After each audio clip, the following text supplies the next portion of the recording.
In the beginning of the movie, we are introduced to an advertisement for Caslin Company, a multinational corporation known for producing cutting-edge technology products. Recently, they launched a highly popular doll named Buddy that quickly gained traction in the market. Buddy was not your ordinary doll. It was an advanced piece of technology designed to be a companion to its owner. Equipped with an accompanying app, Buddy had the remarkable ability to learn from its surroundings. Additionally, it boasted a unique feature that allowed it to control other Caslin Company products. The story then takes us inside the Caslin Company factory, where the production of Buddy dolls is showcased. Unfortunately, the manager of the company displays disrespectful behavior towards one of the employees, resulting in his dismissal for alleged negligence. Fueled by anger, the disgruntled employee decides to disable the safety mode on all the Buddy dolls before attempting to take his own life by jumping onto a moving car. Unaware of this tragic incident, one of the tampered Buddy dolls is packaged and shipped out for delivery. This brings us to Karen, a woman working at a store located in a shopping mall. Karen is a dedicated employee and a loving mother to her 12-year-old son, Andy.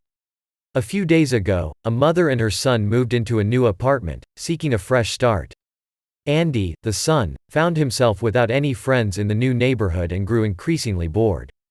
The following day, a concerned lady named Sarah approached Karen, the mother, to return a defective Buddy doll she had purchased. Sarah explained that the doll's eyes would turn red, indicating a malfunction. Unbeknownst to Karen, this particular doll was the same one that had its safety protocols disabled. Ignoring the potential dangers, she saw an opportunity to surprise her son with it as a birthday gift, as his special day was just a few days away. Karen, driven by her desire to make her son happy, resorted to blackmailing her manager in order to obtain the doll. She managed to bring it home, unaware of the risks involved. Andy had a neighbor who happened to be a police officer. One day, while feeling lonely, Andy encountered his neighbor, who warmly greeted him. The two shared a brief but friendly exchange, providing Andy with a glimmer of companionship. Once Karen's friend left, she presented the defective Buddy doll to her son as a birthday gift. However, Andy was disappointed because he considered the doll to be too childish. Determined to make it more interesting, he tried to activate it using an app but encountered an error. Frustrated by his unsuccessful attempts, Andy resorted to connecting the doll to other Caslin products, hoping to find a solution. To his surprise, the doll finally powered on and introduced itself as Chucky. However, Chucky's behavior was far from ordinary, as it spoke forbidden words and displayed a mischievous nature. Despite Chucky's unconventional behavior, Andy gradually developed a liking for the doll, and they formed a bond. As they spent more time together, Chucky's learning capabilities began to exceed their intended limits.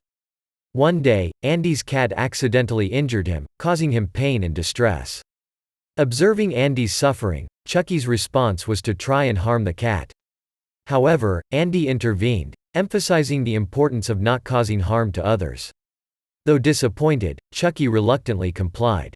Together, Andy and Chucky devised a plan to scare Karen's friend as a prank. Unexpectedly, two kids from the neighborhood joined in, drawn to the charismatic doll. When Karen's friend arrived, they executed their prank, finding delight in the experience. While watching a slasher movie on television, Chucky noticed Andy and his friends enjoying the disturbing scenes. The doll became intrigued and decided to replicate the behavior. It retrieved a knife from the kitchen with the intention of harming Andy's friend. Yet again, Andy prevented Chucky from carrying out its harmful actions. Enraged and hurt, Chucky sought revenge against Andy. It played a recording in front of Karen's friend, falsely depicting Andy insulting him with offensive language. Karen, under the impression that Andy was behind the scheme, locked Chucky in a cupboard. However, the doll managed to break free. The next day, Andy discovered that Chucky had killed his cat as an act of retaliation. Overwhelmed with grief, Andy placed the cat's lifeless body in a box and discarded it in a nearby trash bin. Chucky, relentless in its pursuit of mischief, continued to torment Karen's friend, causing him great distress and anger.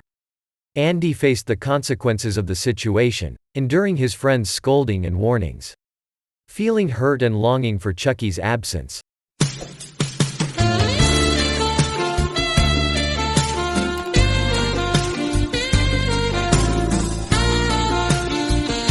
Andy was unaware that the doll was listening, concealing its evil intentions with a sinister smile.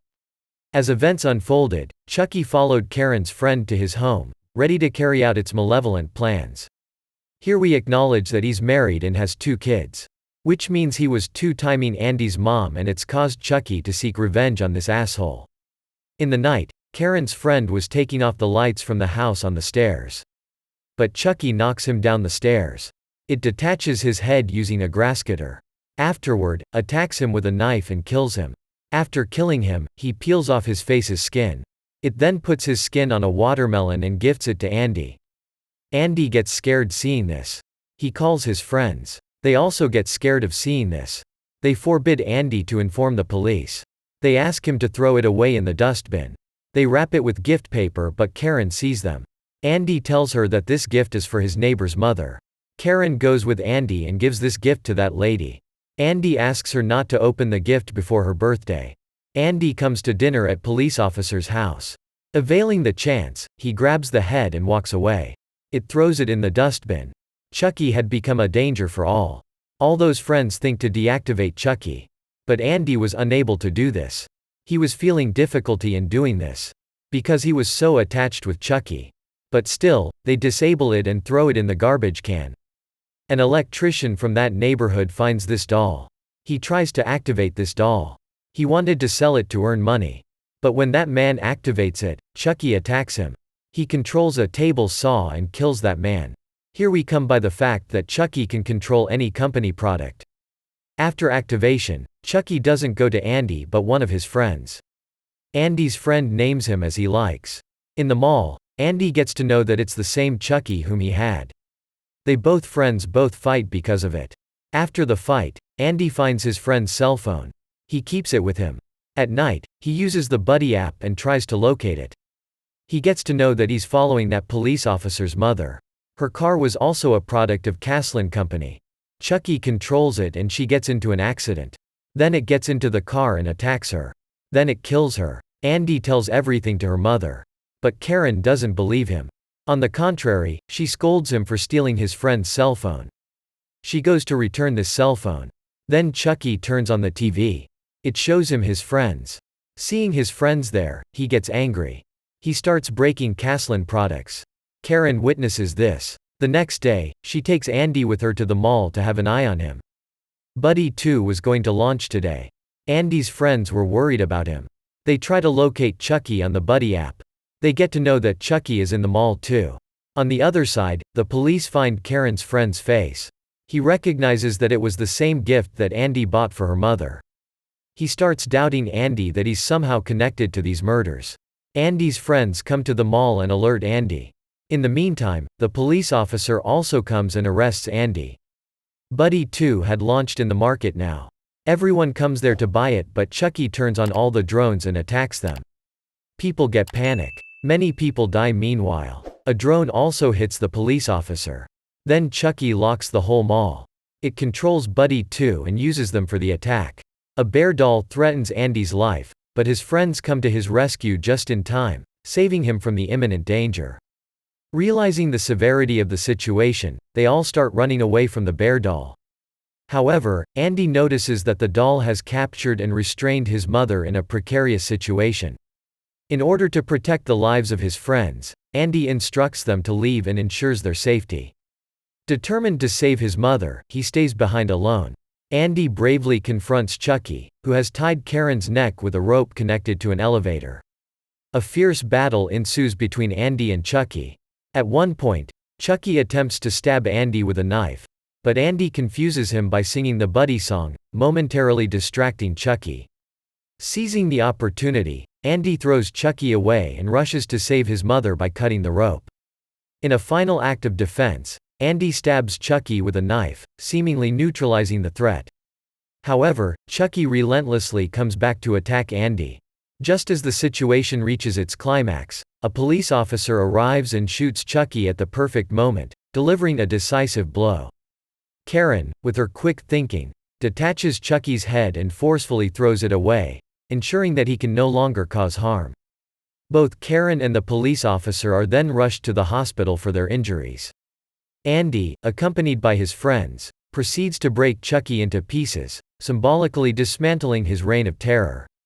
To ensure that Chucky can never return, they burn his body parts, putting an end to his existence once and for all. As the story concludes, we are shown the eyes of another Buddy doll glowing red, implying that Chucky has transferred his soul into that doll. It is revealed that Chucky possessed the ability to transfer his soul into different vessels. The movie ends, leaving the audience with a chilling sense of anticipation for what may come next.